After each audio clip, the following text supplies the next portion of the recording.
Hi friends, ప్రతి year మేము విజయవాడ కనకదుర్గ టెంపుల్కి అలాగే అన్నవరం వెళ్తామండి. ఫస్ట్ విజయవాడ వచ్చి అమ్మవారిని దర్శించుకుందామని ఇలా వచ్చాము.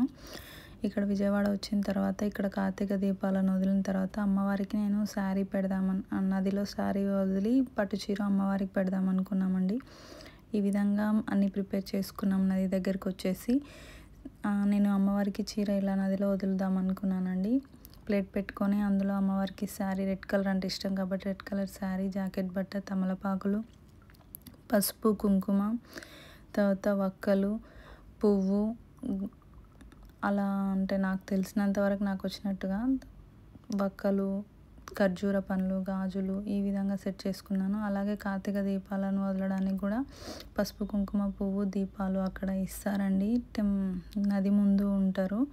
ఈ విధంగా సెట్ చేసుకొని వీటిని ఇక్కడున్న నదిలో వదలడానికి వచ్చానండి. మీకు ఈ వీడియో నచ్చితే లైక్ చేయండి. Thank you so much. Bye.